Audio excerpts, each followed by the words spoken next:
Welcome back to the deep dive. Today we're plunging into the dense, really fascinating world of one of literature's most monumental figures, Fyodor Dostoevsky, and our target destination, his, well, searing masterpiece, Crime and Punishment. It's a novel that really gets under your skin, isn't it? A truly profound exploration of what it means to be human, flawed, and, searching for meaning. Absolutely. And thanks to the stack of source material you've shared with us, I mean, it's a really detailed dissection covering Dostoevsky's tumultuous life, his personal battles, and the novel itself. We have an incredible roadmap.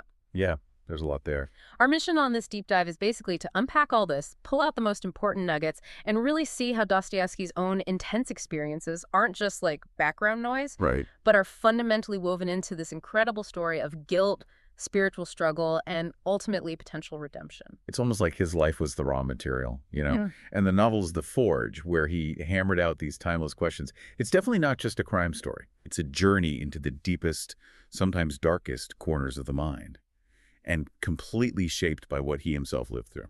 Okay, so let's unpack this then. This source material immediately positions Dostoevsky as this titan of literature, specifically known for pioneering psychological realism that is intense focus on the inner lives of characters.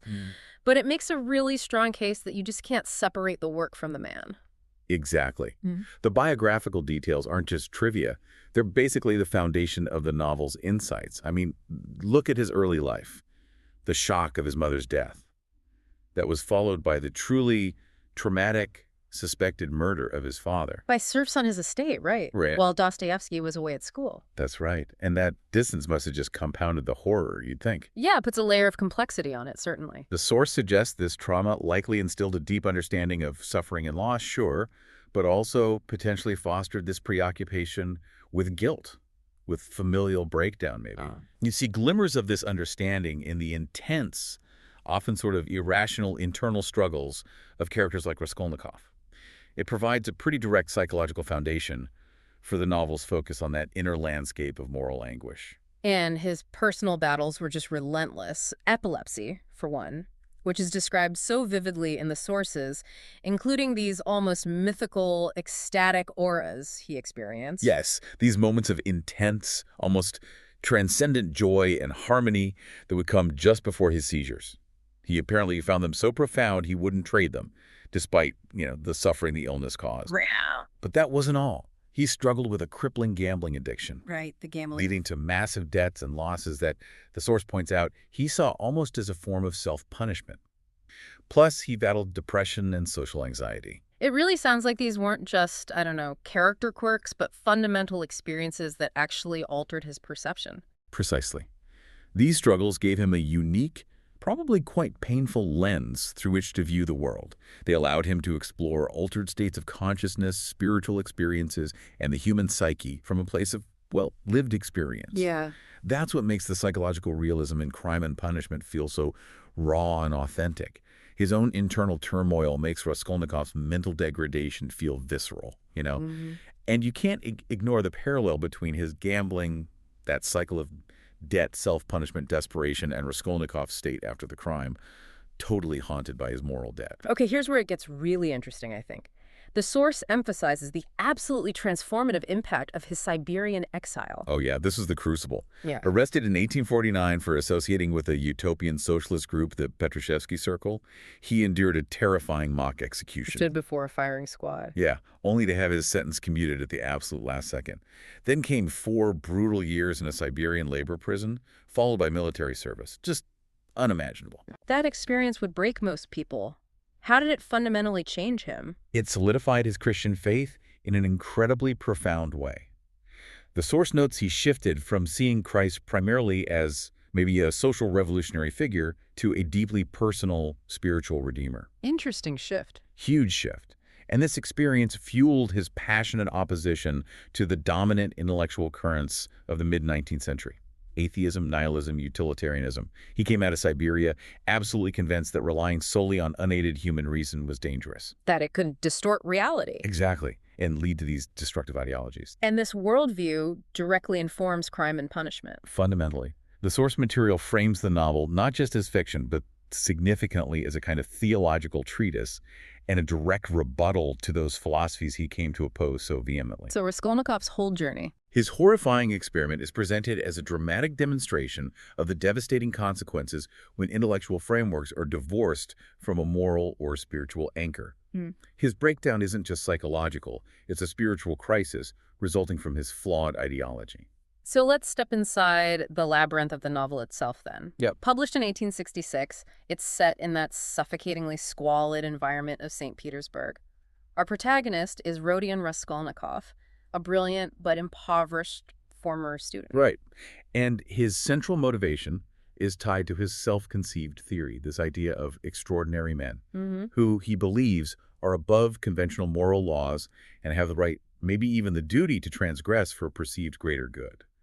This theory is what he uses to justify the murder of the old pawnbroker. And tragically, her sister? And tragically, her innocent half-sister, Lizaveta, who just walks in at the worst possible moment. But what's striking, and the source makes this really clear, is that the novel doesn't focus on the crime as like a procedural mystery. The crime happens relatively early on. Right. The real story is what happens after. Precisely. The narrative immediately plunges you deep into Raskolnikov's mind. Following the act, his intense psychological torment, the paranoia that just consumes him, his internal struggle. His conscience basically becomes the main arena of conflict. And he's surrounded by this incredible cast of characters who sort of reflect different facets of humanity and interact with his crisis. Yeah, the source highlights several key figures. Sonia Marmeladov, the devout young woman forced into prostitution to support her family. She becomes Raskolnikov's moral compass. Right. She embodies Christian faith, self-sacrifice, and is presented as the potential source of his redemption. And then there's the detective, Porfiry Petrovich, who's less about physical evidence and much more about psychological warfare. Oh, he's brilliant. Yeah. Porfiry engages Raskolnikov in this subtle, almost torturous psychological game, using intuition and conversation to pry his conscience and indirectly push him towards confession, all without having concrete proof. Then there's Raskolnikov's determined sister, Dunya, who is incredibly strong and plays a role in his eventual path towards recovery, and his loving but incredibly anxious mother, Pulcheria Alexandrovna. The source also mentions Raskolnikov's father, but more in the context of debts being part of the background, fueling the family's poverty. Right, that background pressure. Though it stresses that Raskolnikov's intellectual arrogance was the core driver of the crime, not just financial desperation. That distinction is absolutely crucial. The poverty is a catalyst, definitely part of the oppressive environment, but his theory is the engine. Got it. And as the source notes, characters like Sonia's father, the alcoholic Marmeladov, the enigmatic and morally ambiguous Svidrigailov, and his loyal, pragmatic friend Razumikin, they all contribute to this rich tapestry of human struggle and interaction that surrounds Raskolnikov. Let's dive into the deep themes Dostoevsky explores then. What's fascinating here, I think, is his unflinching examination of guilt, redemption, and suffering. Yeah, the novel is a masterclass in depicting the psychological toll of guilt. Raskolnikov's mental and physical deterioration is just harrowing to read. The source emphasizes that his internal punishment, his conscience just eating away at him, is far worse than any external legal consequence. The paranoia isolates him. Completely. Makes him feel profoundly degraded. And Dostoevsky presents suffering not just as a negative consequence, but as something with purpose. Is that right? Absolutely. The source highlights Dostoevsky's argument, which is deeply rooted in his faith and his own exile experience, that suffering isn't something to be avoided at all costs. It's a necessary, even purifying path towards spiritual renewal and purification. So Raskolnikov's agony. It's depicted as a necessary crucible, burning away his false ideology and intellectual pride, leading him toward potential atonement. This contrasts sharply with, many modern perspectives that prioritize comfort and avoidance of pain. For Dostoevsky, true moral transformation comes through confronting and enduring suffering. And redemption. Well, it's found through confession, accepting responsibility for your actions, and the transformative power of selfless love, which is personified by Sonia. He also directly confronts those philosophies he came to despise. Nihilism and a form of existentialism. Right, he critiques the rejection of traditional moral and religious authority that characterizes nihilism. Raskolnikov's extraordinary man theory, the source notes, is a direct manifestation of this thinking, influenced by simplified, maybe distorted Hegelian ideas about historical figures operating outside normal constraints. And the novel is essentially a dramatic experiment, proving why that whole idea is destructive. Exactly. Dostoevsky uses Raskolnikov's journey to show that despite his intellectual justifications, human nature, for Dostoevsky at least, possesses an inherent moral core, a conscience that just cannot be suppressed by theories. His psychological breakdown is the proof rejecting fundamental moral truths leads inevitably to a destructive internal reckoning. So a life without that spiritual foundation is Fundamentally unlivable, according to the novel. Yeah. There's also this constant tension in the novel between free will and coincidence. Raskolnikov is always questioning his own agency. He really struggles with whether his actions were truly volitional or if he was somehow compelled by circumstances or fate or something. The source points out how Dostoevsky masterfully uses numerous coincidences throughout the narrative. Which must make Raskolnikov even more paranoid. Oh, absolutely. These coincidences serve multiple purposes. They definitely heighten Raskolnikov's paranoia, making his constricted mental state palpable to you, the reader, but they also reflect the messiness of life, the unpredictable nature of reality that resists Raskolnikov's attempts to impose his rational, controlled theory upon it. It makes you wonder how much control any of us really have. Well, the source illuminates Dostoevsky's perspective here, suggesting his view of freedom isn't Raskolnikov's freedom from rules, but a more traditional freedom to know the good and to do it. Ah, okay. So the pervasive coincidences aren't just random plot devices. They chip away at Raskolnikov's belief in absolute individual autonomy. They repeatedly push him into situations where he has to confront a moral reality that exists independently of his intellectual calculations and rational control. Alienation is another major thread woven through the story. Raskolnikov feels profoundly isolated right from the very beginning. He's depicted as physically isolated in his tiny room, yeah, but more importantly, psychologically cut off. His hermetic state, as the source describes it, is dominated by these obsessive, paranoid thoughts, leaving him unable to genuinely connect with others. And the setting contributes. Definitely. The novel also touches on the broader societal alienation of 19th century St. Petersburg, hinting at the dehumanizing effects of rapid urbanization, capitalism, bureaucracy, where individuals can feel reduced to economic units, just lost in the crowd. And his isolation seems to be almost a precondition for his crime. The source suggests his profound disconnection from humanity isn't just a symptom, but a state that enables his descent into a theory that justifies harming others. His pre-existing isolation makes it easier for him to objectify the pawnbroker, to see her as a means to an end rather than a fellow human being. It sort of frames the crime itself as a symptom of a deeper spiritual and social illness rooted in disconnection. Now, poverty is clearly a major factor in his life and the lives of many characters. Does Dostoevsky argue that his desperate financial situation justified his actions? Well, while his dire poverty is undeniably a critical backdrop, it creates the pressure cooker environment and acts as a catalyst for his desperate theorizing.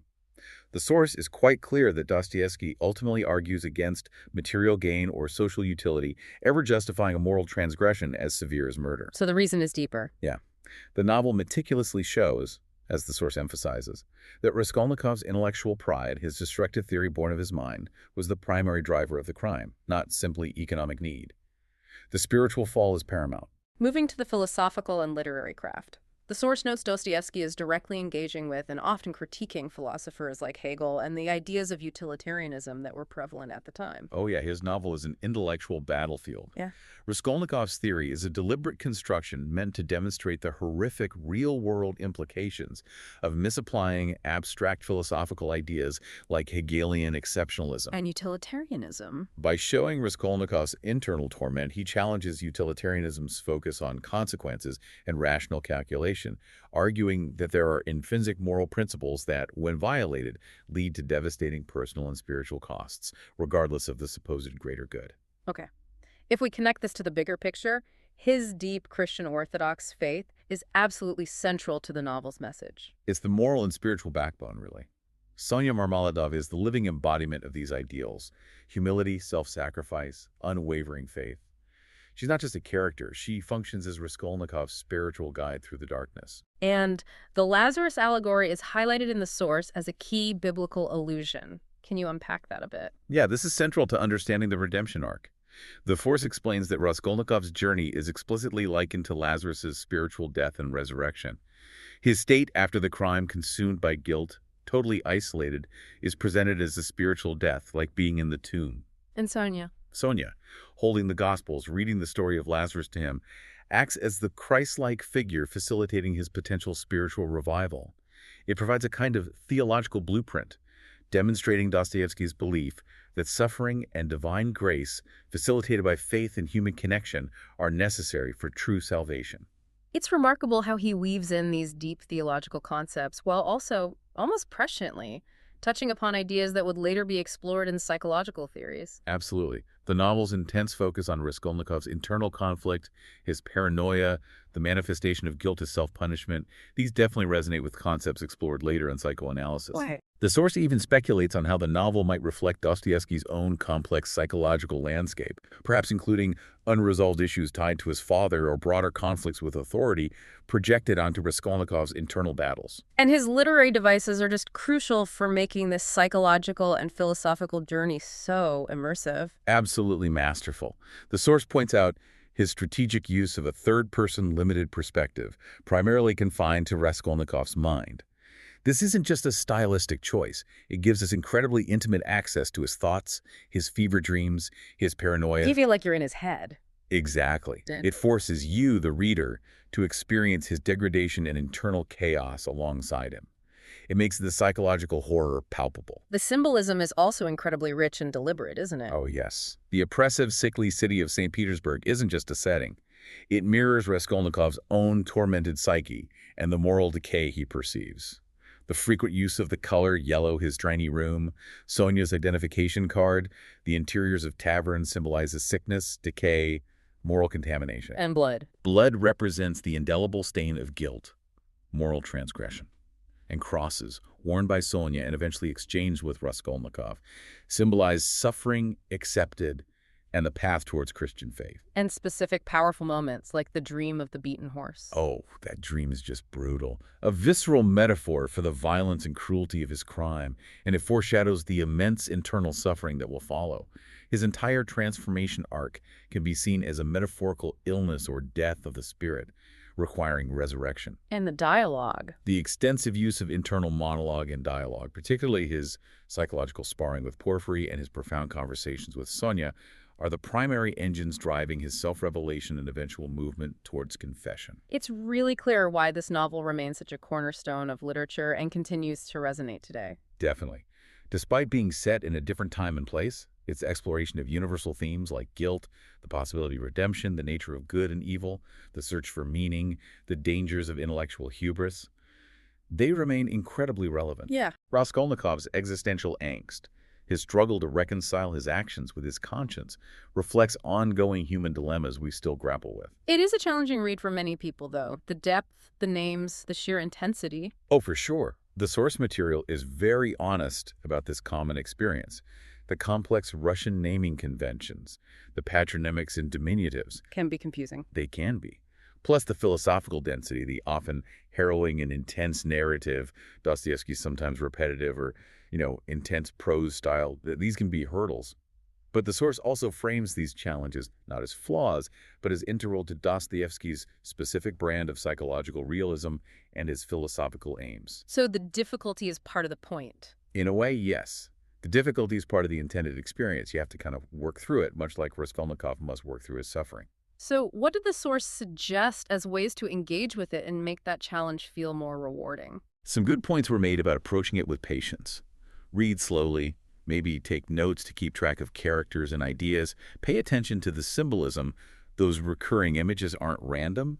Thinking about what different characters represent thematically is helpful. Audiobooks, maybe. Audiobooks can be a great way to get comfortable with the language and flow, especially with classic texts.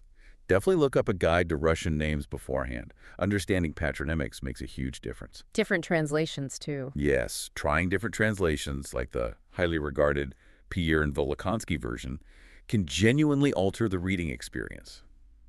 And discussing it, perhaps in a book club, can unlock layers you might miss on your own. It sounds like meeting the novel on its own terms is really key. Exactly. The reward for wrestling with a difficulty is immense, a profound insight into the human condition.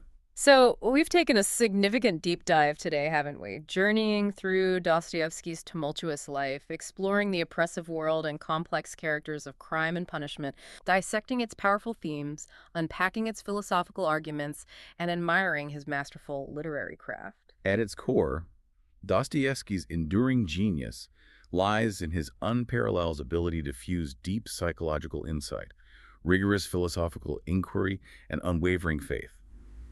He shows us the human capacity for profound darkness, for intellectual and moral error, but also for remarkable resilience and the possibility of redemption, even from the most heinous acts. Considering Raskolnikov's agonizing struggle, the source material really makes you reflect.